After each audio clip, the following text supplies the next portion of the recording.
Welcome to A edu. और ए edu के हमारे इस यूट्यूब चैनल में आप सभी का स्वागत है। देखिए, हम लोग पूर्व मध्यकाल के बारे में पढ़ रहे थे और पूर्व मध्यकाल के बारे में हम लोग त्रिपक्षीय संघर्ष के जितने सारे वंश थे, तीनों वंश, उसको हमने पूरी तरह से डिटेल में समाप्त किया। और हमने ये बताया था कि पूर्व मध्यकाल का जो शासन काल था, पूर्व मध्यकाल 7वीं शताब्दी से लेकर लगभग 12वीं शताब्दी तक माना जाता है। और इसमें राजपूत वंशों का बोलबाला रहा, सामंतवादी विकासधारा का बोलबाला रहा। इसी कारण इस समय को सामंती या फिर राजपूत काल कहते हैं। तो ये तो था हमारा कुछ परिचय। ये सभी चीजें हमने पिछले वीडियो में देख लिया है। तो चलिए अब हम लोग देखते हैं कुछ महत्वपूर्ण जो राजपूत वंश थे उसे। जैसे कि सबसे पहले हम लोग देखते हैं चौहान वंश के बारे में। जैसा कि सबको विदित है कि पृथ्वीराज चौहान वंश का सबसे प्रतापी राजा हुआ करता था। तो उसी चौहान वंश को हम लोग देखते हैं, जिसे चाहमान वंश भी कहते हैं। तो 551 से लेकर 1194 ईस्वी तक का शासनकाल रहता है चाहमान वंश का या फिर चौहान वंश का। 551 से 1194 ईस्वी तक चौहान वंश, उसे चाहमान वंश भी कहते हैं।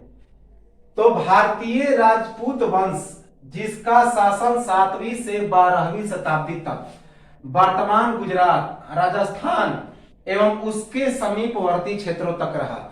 तो इसका शासनकाल कहां तक रहा? तो यह एक राजपूत वंश था जिसका शासन 7वीं से 12वीं शताब्दी तक वर्तमान गुजरात, राजस्थान और उसके सीमावर्ती इलाकों तक रहा, उसके समीपवर्ती क्षेत्रों तक रहा। याद रखेंगे किसका? तो इस चौहान वंश का। उत्तर भारत की आर्य जाति का एक वंश, चरणमान कबीले के शासक परिवार और अग्निकुंड राजपूतों, परमार, प्रतिहार, सोलंकी और चौहान में वर्गीकृत। तो हमने बताया था कि अग्निकुंड राजपूतों के अंतर्गत, अग्निकुंड पद्धति के अंतर्गत 4 राजपूत वंशों का विकास हुआ। परमार, प्रतिहार, सोलंकी जिसे चालुक्य भी कहते हैं, और चौहान। तो इसी चारों में से यह भी चौहान वंश एक है, अग्निकुंड वंश का। और यह चरणमान कबीले के शासक परिवार हुआ करते थे। और यह जो चरणमान कबीले थे उत्तर भारत के आर्य जाति का ही एक रूप था। तो उत्तर भारत के आर्य जाति का एक वंश चरणमान कबीले के शासक परिवार और अग्निकुंड राजपूतों, परमार, प्रतिहार, सोलंकी और चौहान में वर्गीकृत। तो इसी अग्निकुंड राजपूत का ही एक क्या था? हिस्सा था। कौन? तो चौहान वंश। इसके कौन कौन से शासक हुए? तो कई शासक हुए, जिसमें 2 ही 3 को महत्वपूर्ण माना जाता है। एक अजय राज द्वितीय, एक वासुदेव, और सबसे इंपॉर्टेंट जिसके इर्द गिर्द ये पूरा चौहान वंश चलता है, पृथ्वीराज तृतीय या फिर पृथ्वीराज चौहान, जिसके बारे में हम लोग पूरी डिटेल में चर्चा करेंगे। तो चलिए हम लोग इसके शासकों की शुरुआत करते हैं। तो सबसे पहले वासुदेव। 551 ईस्वी में चौहान वंश की स्थापना कहां पे? सपादलक्ष में। तो सपादलक्ष में वासुदेव ने 551 ईस्वी में चौहान वंश या फिर चाहमान वंश की स्थापना की थी। राजस्थान के सांभर जिले के बिजौलिया शिलालेख से चौहान वंश की जानकारी मिलती है। तो याद रखेंगे कि यह जो चौहान वासुदेव था 551 ईस्वी में इसने चौहान वंश की स्थापना की। कहां पे? सपादलक्ष में। राजस्थान के सांभर झील के बिजौलिया अभिलेख से चौहान वंश की जानकारी मिलती है। तो याद रखेंगे कि 551 ईस्वी में जो वासुदेव था उसने सप्पा दलक्ष में, जो कि राजस्थान के सांभर जिले के नजदीक है, तो वहीं पे क्या किया, तो चौहान वंश की स्थापना किया। और इसकी जानकारी किससे मिलती है, तो सांभर जिले के बिजौलिया शिलालेख से। याद रखेंगे कि बिजौलिया शिलालेख से किसकी जानकारी मिलती है, तो चौहान वंश की। आदि पुरुष के नाम से विख्यात, यह जो वासुदेव था वह आदि पुरुष के नाम से विख्यात था। याद रखेंगे, आदि पुरुष के नाम से। राजधानी शाकंभरी का अहिछत्र, इसी कारण शाकंभरी चौहान के नाम से प्रसिद्ध। अहिछत्रपुर का वर्तमान नाम नागौर। तो याद रखेंगे, वासुदेव ने चौहान वंश की राजधानी कहां बनाई, तो शाकंभरी को बनाया। शाकंभरी का एक क्षेत्र था अहिछत्र, तो उसे बनाया शाकंभरी का अहिछत्र। इसी कारण इसे शाकंभरी चौहान वंश के नाम से भी जाना जाता है। अहिछत्रपुर वर्तमान के नागौर जिला को कहा जाता था, उसी का नाम बदल के नागौर हो गया है। तो इसकी राजधानी शाकंभरी का अहिछत्र किसने बनाया, वासुदेव ने। इसी कारण शाकंभरी चौहान के नाम से भी यह चौहान वंश प्रसिद्ध है। और अहिछत्रपुर का वर्तमान नाम क्या है, तो नागौर। बिजौलिया शिलालेख के अनुसार सांभर झील का निर्माता, बिजौलिया शिलालेख राजस्थान के भीलवाड़ा जिले में। तो याद रखेंगे कि बिजौलिया शिलालेख के अनुसार क्या पता चलता है, यह जो वासुदेव था वह सांभर झील का निर्माता है। याद रखेंगे, खारे पानी का सबसे बड़ा झील कौन है, तो सांभर झील, जो इसी राजस्थान के भीलवाड़ा जिले के पास है। तो बिजौलिया शिलालेख के अनुसार यह वासुदेव सांभर झील का निर्माता था। बिजौलिया शिलालेख राजस्थान के भीलवाड़ा जिले में है। याद रखेंगे। कथाओं के अनुसार चौहान वंश की उत्पत्ति ऋषियों द्वारा माउंट आबू पर्वत पर किए गए यज्ञ के अग्निकुंड से हुआ। तो कथाओं के अनुसार चौहान वंश की उत्पत्ति किसके द्वारा हुई, तो ऋषि मुनियों द्वारा माउंट आबू पर्वत पर किए गए यज्ञ के अग्निकुंड से। याद रखेंगे कि कथाओं के अनुसार चौहान वंश की जो उत्पत्ति है वह ऋषियों द्वारा माउंट आबू पर्वत पर किए गए यज्ञ के अग्निकुंड से हुई है। वासुदेव के बाद कौन कौन से शासक हुए, कोई काम लायक शासक नहीं हुए, तो हम लोग देखते हैं। उसके बाद जो विग्रहराज द्वितीय था, उसके बाद से जो शासक होते हैं वे मजबूत होते हैं। तो वासुदेव के बाद पूर्णतल चौहान, अजय राज प्रथम चौहान, या फिर उसे जयराज भी कहते हैं, तो अजय राज या फिर जयराज प्रथम, विग्रहराज प्रथम, चंद्रराज चौहान, गोपराज चौहान, दुर्लभ राज प्रथम चौहान, गोविंद राज प्रथम चौहान, चंद्रराज द्वितीय चौहान, गोविंद राज द्वितीय चौहान, चंदन राज द्वितीय चौहान। ये सभी 684 ईस्वी से 917 ईस्वी तक चौहान वंश के शासक रहते हैं। याद रखेंगे। पूर्णतल अजय राज या फिर जयराज, विग्रहराज, चंद्रराज, गोपराज, दुर्लभ राज प्रथम, गोविंद राज प्रथम, चंद्रराज द्वितीय, गोविंद राज द्वितीय और चंदन राज। कब तक? 684 से 917 ईस्वी तक। उसके बाद अगला शासक बनता है वाकपति राज प्रथम चौहान। वाकपति राज प्रथम चौहान 917 ईस्वी से 944 ईस्वी तक चौहान वंश का शासक रहता है। 917 से 944। इसके छोटे पुत्र के द्वारा नड्डल चौहान शाखा की स्थापना। पुत्र का नाम क्या था? लक्ष्मण उर्फ लाखा। नड्डल, जिसे नाडौल भी कहते थे, राजस्थान के पाली जिले में स्थित हुआ। यह जो चौहान वंश बना राजस्थान के पाली जिले में। इसका अंतिम शासक जयसिंह था, जिसका निधन 1197 ईस्वी में हुआ। तो याद रखेंगे कि वाकपति राज प्रथम, जिसका शासन काल था 917 ईस्वी से 944 ईस्वी। इसका छोटा पुत्र, जिसका नाम था लक्ष्मण उर्फ लाखा, उसने एक नद्दल चौहान शाखा की स्थापना की। और यह नाडौल या फिर नद्दल के नाम से भी प्रसिद्ध था, जो राजस्थान के पाली जिले में बनाया गया था। किसके द्वारा? तो लक्ष्मण या लाखा के द्वारा। इसका अंतिम शासक जयंता सिंह था। जयंता सिंह, जिसका निधन 1197 ईस्वी में हुआ।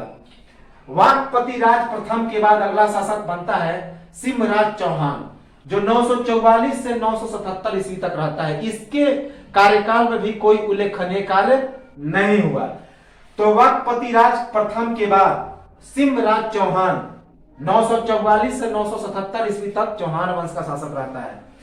इसके बाद अगला शासक बनता है विग्रहराज द्वितीय। विग्रहराज द्वितीय 971 से 998 ईस्वी तक शासक रहता है, याद रखेंगे 971 से 998 ईस्वी तक। यह एक कुशल शासक था, कई बाहरी आक्रमण हुए और सबको खदेड़ दिया। तो यह एक कुशल शासक था, इसके समय कई बार बाहरी आक्रमण हुए और सबको इसने खदेड़ दिया।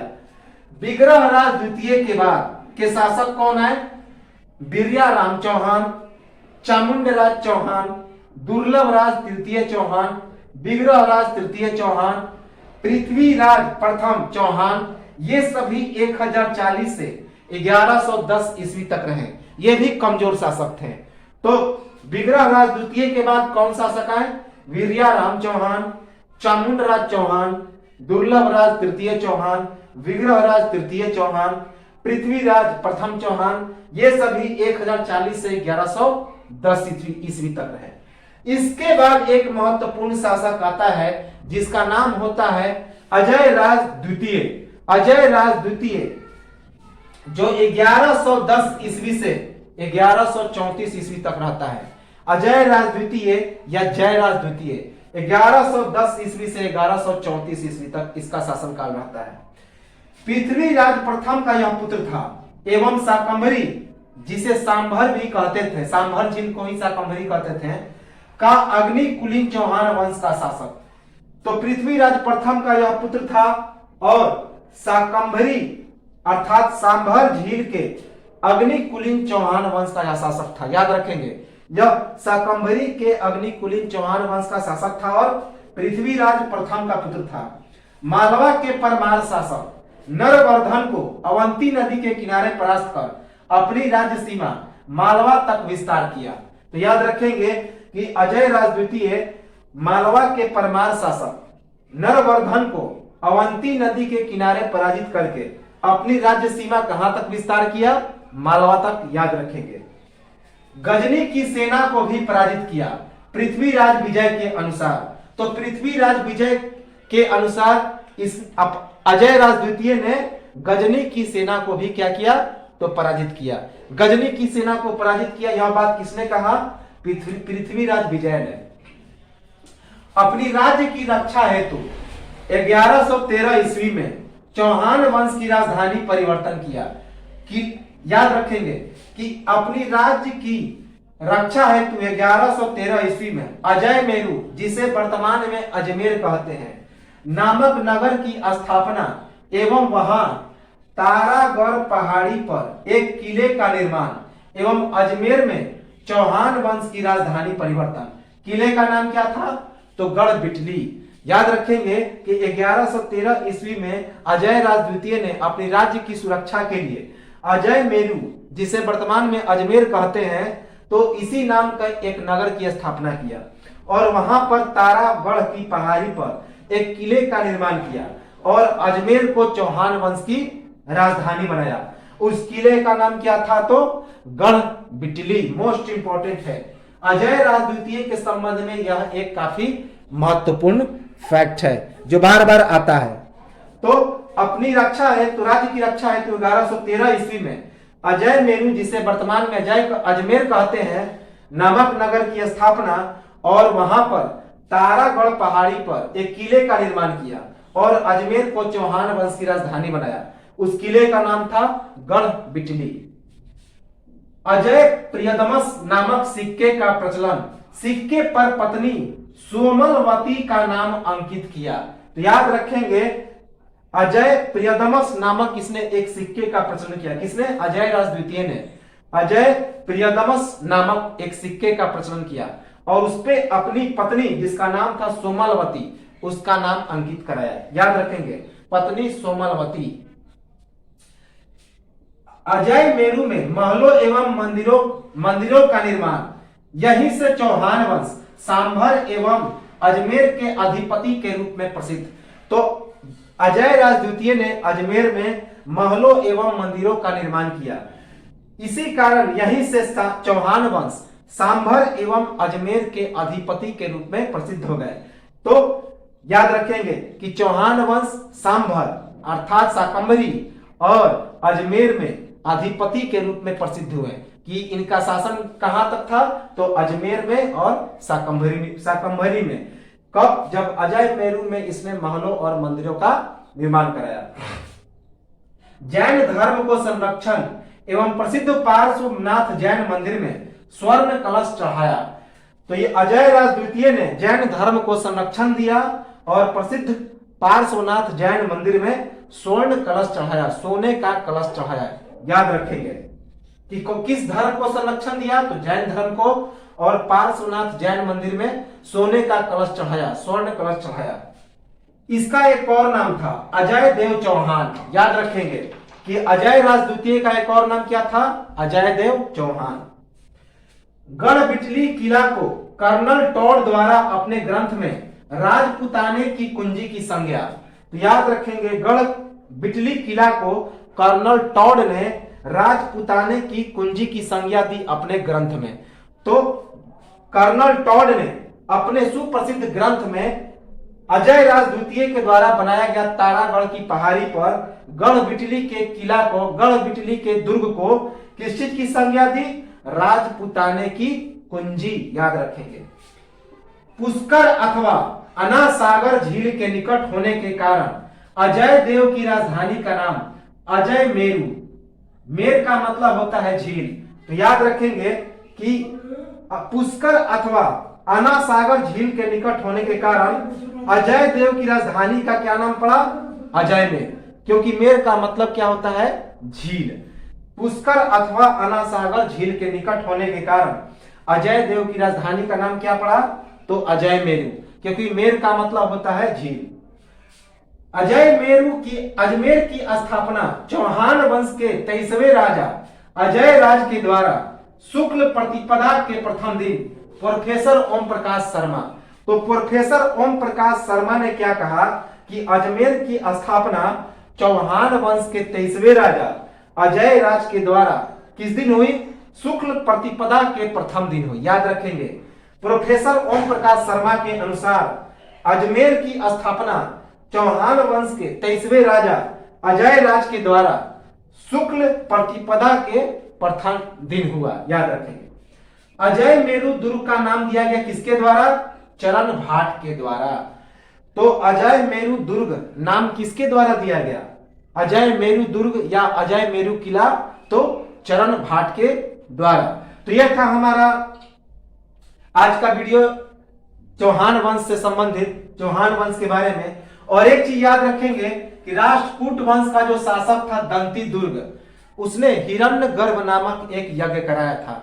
इंपॉर्टेंट है, जो शायद छूट गया था, मोस्ट इंपॉर्टेंट है, जिसे महादान यज्ञ भी कहते हैं, शायद हमने बताया भी होगा। तो दंती दुर्ग जो कि राष्ट्रकूट वंश का एक शासक था, उसने हिरण्यगर्भ नामक एक यज्ञ कराया था। तो एक स्क्रीनशॉट लें और मिलते हैं हम लोग कुछ समय के बाद।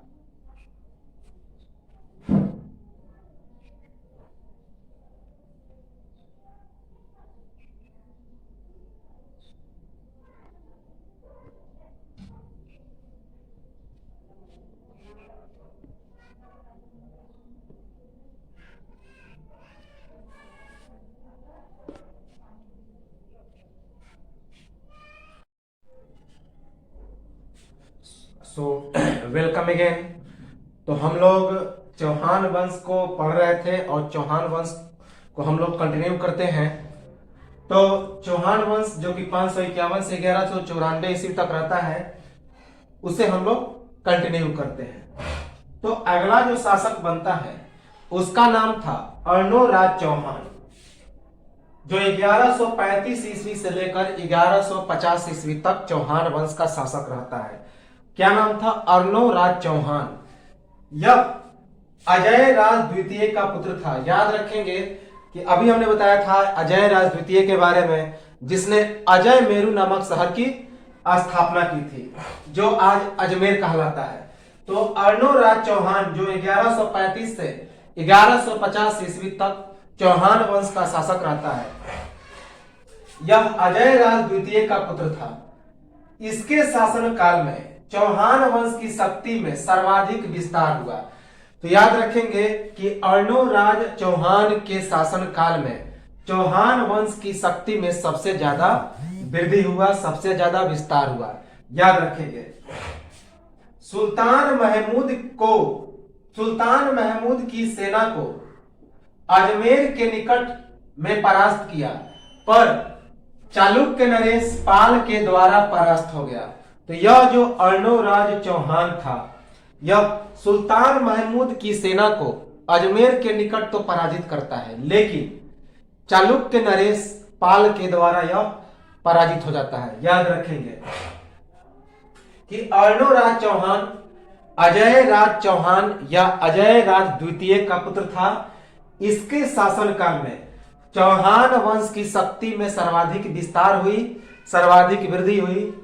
सुल्तान महमूद की सेना को अर्णोराज चौहान ने अजमेर के निकट पराजित किया, लेकिन चालुक्य नरेश पाल के द्वारा यह अर्णोराज चौहान क्या हो गया?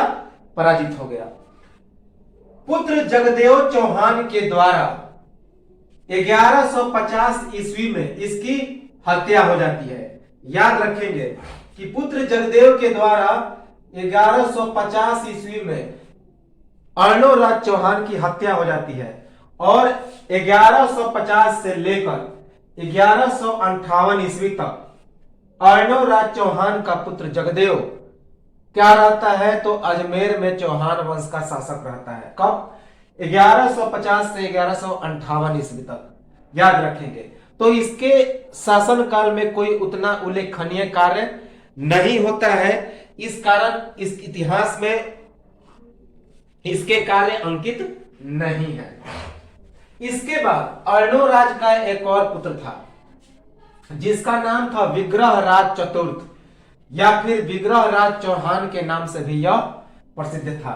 तो विग्रह राज चतुर्थ ये एक महान शासक हुआ था और इसके शासन काल में काफी अच्छे अच्छे कार्य हुए, जैसे कि यह एक संस्कृत नाटक लिखा जिसका नाम था हरिकेली, जो कि कुतुबुद्दीन ऐबक के 2.5 दिन के झोपड़े पर अंकित है, जो पहले एक संस्कृत नाटक का केंद्र हुआ करता था, जो किसके द्वारा बनाया गया था? तो विग्रह राज चतुर्थ के द्वारा। तो विग्रह राज चतुर्थ 1158 ईस्वी से लेकर 1164 ईस्वी 1158 ईस्वी में विग्रह राज चतुर्थ अपने पिता की बदला लेता है। याद रखेंगे, अपने पिता के हत्यारे अर्णोराज चौहान को पराजित करके, जगदेव चौहान को पराजित करके क्या करता है? अपने पिता का बदला लेता है। याद रखेंगे 1158 ईस्वी में। तो 1158 ईस्वी में यह गद्दी पर बैठता है अपने भाई जगदेव चौहान को पराजित करके और 1164 ईस्वी तक यह चौहान वंश का शासक रहता है और अपने पिता की हत्या का भी यह बदला ले लेता है। हिंदू क्षत्रिय सम्राट जिनके द्वारा उत्तर पश्चिम भाग में शासन, तो यह जो विग्रह राज चतुर्थ था यह एक हिंदू क्षत्रिय सम्राट था और यह भारत के उत्तर पश्चिम भाग में शासन किया। याद रखेंगे कि विग्रह राज चतुर्थ हिंदू क्षत्रिय सम्राट था जो भारत के उत्तर पश्चिम भाग में शासन किया। इंपॉर्टेंट है। पड़ोसी राज्यों को जीतकर एक साम्राज्य में परिवर्तन, तो विग्रह राज चतुर्थ ने पड़ोसी राज्यों को जीतकर एक ही साम्राज्य में परिवर्तित कर दिया। तो पड़ोसी राज्यों को जीतकर एक साम्राज्य में किसने परिवर्तित किया? विग्रह राज चतुर्थ ने। महमूद गजनवी और मोहम्मद गोरी को अपने क्षेत्र में नहीं घुसने देने के कारण गजनवियों और गोरियों के नाशक की उपाधि, तो विग्रह राज चतुर्थ ने महमूद गजनवी और मोहम्मद गोरी को अपने इलाके में घुसने नहीं दिया, सफलतापूर्वक घुसने नहीं दिया। इसी कारण इसे गजनवियों और गोरियों के नाशक की उपाधि भी दी गई है। याद रखेंगे कि मोहम्मद गजनवी और मोहम्मद गोरी को अपने क्षेत्र में सफलतापूर्वक नहीं घुसने देने के कारण गजनवियों और गौरियों के नाशक की उपाधि। राजधानी अजय मेरू को बनाया, जो आज अजमेर है। अजय मेरू में अनेक मंदिरों का निर्माण। तो जो अजय द्वितीय था, अजय राज द्वितीय, उसने ही भी अजय मेरू को राजधानी बनाया था। तो विग्रह राज चतुर्थ ने भी अजय मेरू को राजधानी बनाया, अर्थात अजमेर को, और वहां पर अनेक मंदिर का भी निर्माण किया। इसका एक सबसे इंपॉर्टेंट फैक्ट है, इसका एक उपनाम था विसल देव, याद रखेंगे, विसल देव। तो विग्रह राज चतुर्थ का एक उपनाम था विसल देव, और इसी विसल देव के नाम से 2.5 दिन के झोपड़े में हरिकेली नामक नाटक की चर्चा है। तो विसल देव इसका उपनाम था। इसके द्वारा निर्मित अजमेर का सरस्वती कंठाभरण विद्यापीठ संस्कृत का एक अध्ययन केंद्र था। तो उसे कुतुबुद्दीन ऐबक के द्वारा 2.5 दिन का झोपड़ा में परिवर्तन कर दिया गया। विग्रह राज चतुर्थ द्वारा लिखित संस्कृत नाटक हरिकेली 2.5 दिन का झोपड़ा में अंकित है। तो याद रखेंगे, ये बहुत ही इंपॉर्टेंट फैक्ट है, खास करके विग्रह राज चतुर्थ के। हमने बताया था कुतुबुद्दीन ऐबक के वीडियो में कि कुतुबुद्दीन ऐबक जो कि गुलाम वंश का संस्थापक था, तो उसने इस वीर साल के जो एक संस्कृत नाटक विद्यालय था, संस्कृत का अध्ययन केंद्र, जिसका नाम था सरस्वती कंठाभरण विद्यापीठ, जो कि अजमेर में था, तो उसको ढा के उसने एक मस्जिद का निर्माण कराया, जिसका नाम था 2.5 दिन का झोपड़ा। मात्र 2.5 दिनों में ही उसने तैयार किया था, और इस पर विग्रह राज चतुर्थ के द्वारा लिखा गया संस्कृत नाटक हरिकेली की चर्चा है। हरिकेली को के बारे में उस पर लिखा गया है। तो विग्रह राज चतुर्थ के द्वारा निर्मित अजमेर का सरस्वती कंठाभरण विद्यापीठ, जो कि संस्कृत का अध्ययन केंद्र था, को कुतुबुद्दीन ऐबक के द्वारा 2.5 दिन के झोपड़े में परिवर्तन कर दिया गया। उसे 2.5 दिन का झोपड़ा बना दिया। विग्रह राज चतुर्थ द्वारा लिखित संस्कृत नाटक हरिकेली 2.5 दिन के झोपड़े में क्या है, अंकित है। चालुक्य नरेश पाल पर विजय एवं भाई जगदेव चौहान पर विजय कब? 1158 ईस्वी में। तो 1158 ईस्वी में अपने भाई जगदेव चौहान को पराजित करता है, और चालुक्य नरेश पाल को भी पराजित करता है। याद रखेंगे, चालुक्य नरेश पाल को और अपने भाई जगदेव चौहान को कब? 1158 ईस्वी में पराजित करता है विग्रह राज चतुर्थ या विग्रह राज चौहान। दिल्ली पर अधिकार कर हांसी पर विजय, इस कारण इनका शासन काल चौहान वंश का स्वर्ण काल से संबोधन। तो याद रखेंगे कि विग्रह राज चतुर्थ ने दिल्ली पर अधिकार करके हांसी पर विजय प्राप्त कर लिया, इसी कारण इसके शासन काल को चौहान वंश का स्वर्ण काल भी कहा जाता है। तो याद रखेंगे कि दिल्ली पर अधिकार करके विग्रह राज चतुर्थ ने हांसी पर विजय प्राप्त कर लिया, इस कारण इसके शासन काल को चौहान वंश का स्वर्ण काल कहते हैं, golden age of Chauhan dynasty. प्रत्येक राज्य की सीमा का विस्तार पंजाब, राजपूताना तथा पश्चिमी उत्तर प्रदेश तक, इसने अपने प्रत्येक राज्य का सीमा कहां तक विस्तार किया? पंजाब, राजपूताना और पश्चिमी उत्तर प्रदेश तक। याद रखेंगे। समकालीन आक्रमणकारी लाहौर का तुर्क शासक खुसरू शाह के द्वारा विग्रह राज चतुर्थ के राज्य पर आक्रमण। तो इसके समकालीन जो प्रमुख आक्रमणकारी था वह था लाहौर का तुर्क आक्रमणकारी खुसरू शाह, और इस खुसरू शाह ने विग्रह राज चतुर्थ के राज्य पर आक्रमण भी किया था। तो इसका समकालीन आक्रमणकारी था लाहौर का तुर्क शासक खुसरू शाह के द्वारा विग्रह राज चतुर्थ के राज्य पर आक्रमण हुआ। महान कवि एवं लेखक और अर्णो राज चौहान का पुत्र, तो यह जो था पृथ्वी विग्रहराज तृतीय, विग्रहराज चतुर्थ या विग्रहराज चौहान, यह एक महान कवि और लेखक भी था और साथ ही साथ अर्णोराज चौहान का पुत्र था। याद रखेंगे, महान कवि एवं लेखक, ग्रेट पोएट एवं एंड राइटर। विग्रहराज चतुर्थ की प्रशंसा में महाकवि सोमदेव द्वारा ललित विग्रहराज नामक एक सुप्रसिद्ध ग्रंथ की रचना की गई। तो इसके दरबार में एक दरबारी कवि थे जिनका नाम था सोमदेव। तो सोमदेव ने विग्रहराज चतुर्थ के चरित्र की प्रशंसा में एक सुप्रसिद्ध ग्रंथ की रचना की, उसका नाम था ललित विग्रहराज। याद रखेंगे कि विग्रहराज चतुर्थ के चरित्र के प्रशंसा में उसके दरबारी कवि सोमदेव ने महान ग्रंथ ललित विग्रहराज की रचना की। याद रखेंगे, ललित विग्रहराज सोमदेव के द्वारा। विग्रहराज चतुर्थ के बाद चौहान वंश के शासक कौन बने? तो अमरगंगे चौहान, जो कि 1164 से 1165 ईस्वी तक रहा। उसके बाद पृथ्वीराज द्वितीय 1165 ईस्वी से 1169 ईस्वी तक। याद रखेंगे कि विग्रहराज चतुर्थ के बाद चौहान वंश का अगला शासक बना अमरगंगे शासक, जो 1164 ईस्वी से 1165 ईस्वी तक रहता है। पृथ्वीराज द्वितीय, जो 1165 से 1169 ईस्वी तक रहता है।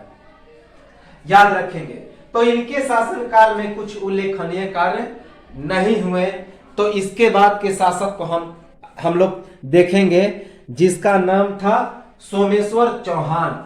यह भी एक बड़ा शासक था, लेकिन इसके बाद का जो शासक आएगा पृथ्वीराज तृतीय या फिर पृथ्वीराज चौहान, वो क्या आएगा कि हिंदुस्तान के one of the greatest empire, greatest ruler, तो भारत का एक महान शासक में उनकी गिनती होती है।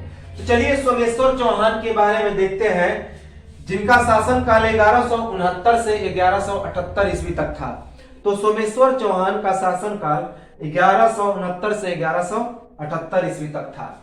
यह भी अर्णोराज चौहान का पुत्र था।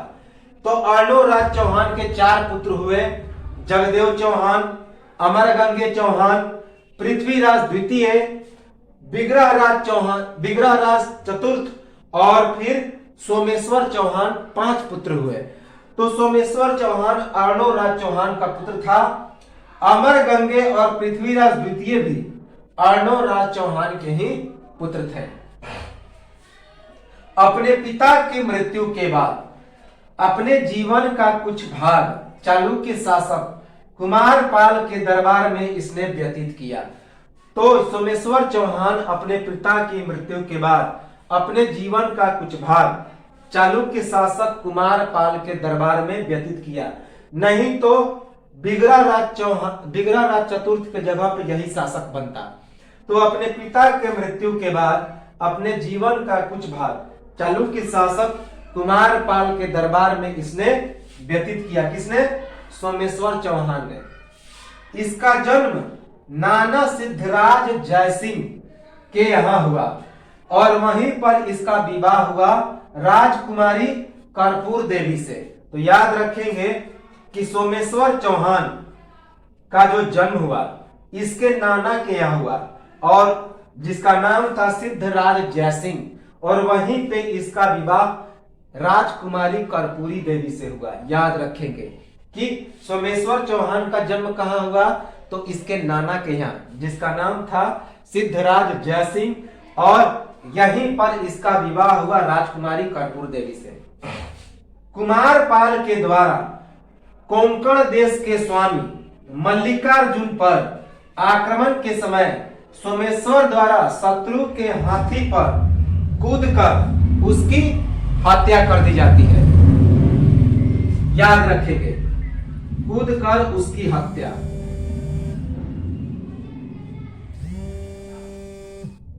तो क्या देखा हमने कि कुमारपाल के द्वारा जब कोंकण देश के स्वामी मल्लिकार्जुन पर आक्रमण किया जाता है, तो उस आक्रमण के समय सोमेश्वर ने शत्रु के हाथी पर कूदकर, सोमेश्वर ने शत्रु के हाथी पर कूदकर उस शत्रु की हत्या कर दी। तो याद रखेंगे कि कुमारपाल के द्वारा कोंकण देश के स्वामी मल्लिकार्जुन पर आक्रमण के समय सोमेश्वर के द्वारा शत्रु के हाथी पर कूदकर किस पर, तो कुमारपाल की हत्या कर दी जाती है। याद रखेंगे, मोस्ट इंपॉर्टेंट है। राज्य प्रायः सुख एवं शांति का, तो सोमेश्वर चौहान का जो राज्य था वह प्रायः सुखी एवं शांति पूर्वक था। तो सुख एवं शांति पूर्वक इसका राज्य था सोमेश्वर चौहान का। अर्णोराज चौहान के नाम से एक नगर का निर्माण एवं उस नगर में अनेक मंदिर का निर्माण, जिसमें से एक भगवान त्रिपुरुष देव का और दूसरा वैद्यनाथ देव का। तो अर्णोराज चौहान के नाम से सोमेश्वर चौहान ने एक नगर का निर्माण किया और उस नगर में अनेक मंदिर का भी निर्माण किया, जिसमें से दो मंदिर काफी प्रसिद्ध है। एक मंदिर है भगवान त्रिपुरुष देव का और दूसरा वैद्यनाथ देव का। तो अर्णोराज चौहान के नाम से सोमेश्वर चौहान ने एक नगर का निर्माण किया और उस नगर में अनेक मंदिर का भी निर्माण किया, जिसमें से एक भगवान त्रिपुरुष देव और दूसरा वैद्यनाथ देव का जो मंदिर था वह काफी प्रसिद्ध है, आज भी वह मंदिर है। ब्राह्मण एवं अब्राह्मण सभी संप्रदायों का संरक्षण, तो सोमेश्वर चौहान ने ब्राह्मण एवं जो गैर ब्राह्मण थे, अब्राह्मण थे, अर्थात ब्राह्मण के छोड़ के जो अन्य लोग थे उन सब को सोमेश्वर चौहान ने संरक्षण दिया। अर्थात यह ब्राह्मण और अब्राह्मण अर्थात ब्राह्मण संप्रदाय को भी और जो ब्राह्मण नहीं थे उन संप्रदाय को भी, सबको यह एक समान माना। तो ब्राह्मण और अब्राह्मण सभी संप्रदायों का संरक्षण। सोमेश्वरीय द्रव्यों अर्थात सिक्कों का प्रचलन, इस कारण प्रताप लंकेश्वर की उपाधि, तो सोमेश्वर चौहान ने सोमेश्वरीय द्रव्यों अर्थात सिक्कों का प्रचलन किया, इस कारण इसे प्रताप लंकेश्वर की उपाधि दी गई। तो याद रखेंगे सोमेश्वर चौहान को सोमेश्वर चौहान ने सोमेश्वरीय द्रव्यों अर्थात सिक्कों का प्रचलन किया, इस कारण इसे प्रताप लंकेश्वर की उपाधि मिली। कौन सी उपाधि? प्रताप लंकेश्वर। इसका विवाह पृथ्वीराज रासो के अनुसार दिल्ली के तंवर राजा एवं संस्थापक अनंगपाल की पुत्री कमला देवी से हुआ। तो पृथ्वीराज रासो क्या कहता है, जो कि चंद्रबरदाई के द्वारा लिखा गया एक महत्वपूर्ण पुस्तक जो पृथ्वीराज तृतीय के समय लिखा गया था, तो उसके अनुसार सोमेश्वर चौहान का विवाह किससे हुआ?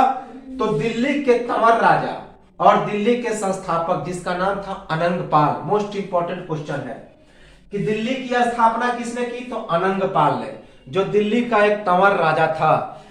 तो उसी की पुत्री कमला देवी से सोमेश्वर चौहान की शादी हुई। और यह बात किससे पता चलता है? तो चंद्रबरदाई के द्वारा लिखा गया पुस्तक पृथ्वीराज रासो से, जिसमें पृथ्वीराज चौहान के बारे में संपूर्ण जीवन वृत्तांत है। तो इसका भी सोमेश्वर चौहान का विवाह पृथ्वीराज रासो के अनुसार दिल्ली के तंवर राजा एवं संस्थापक अनंगपाल की पुत्री कमला देवी से हुई थी।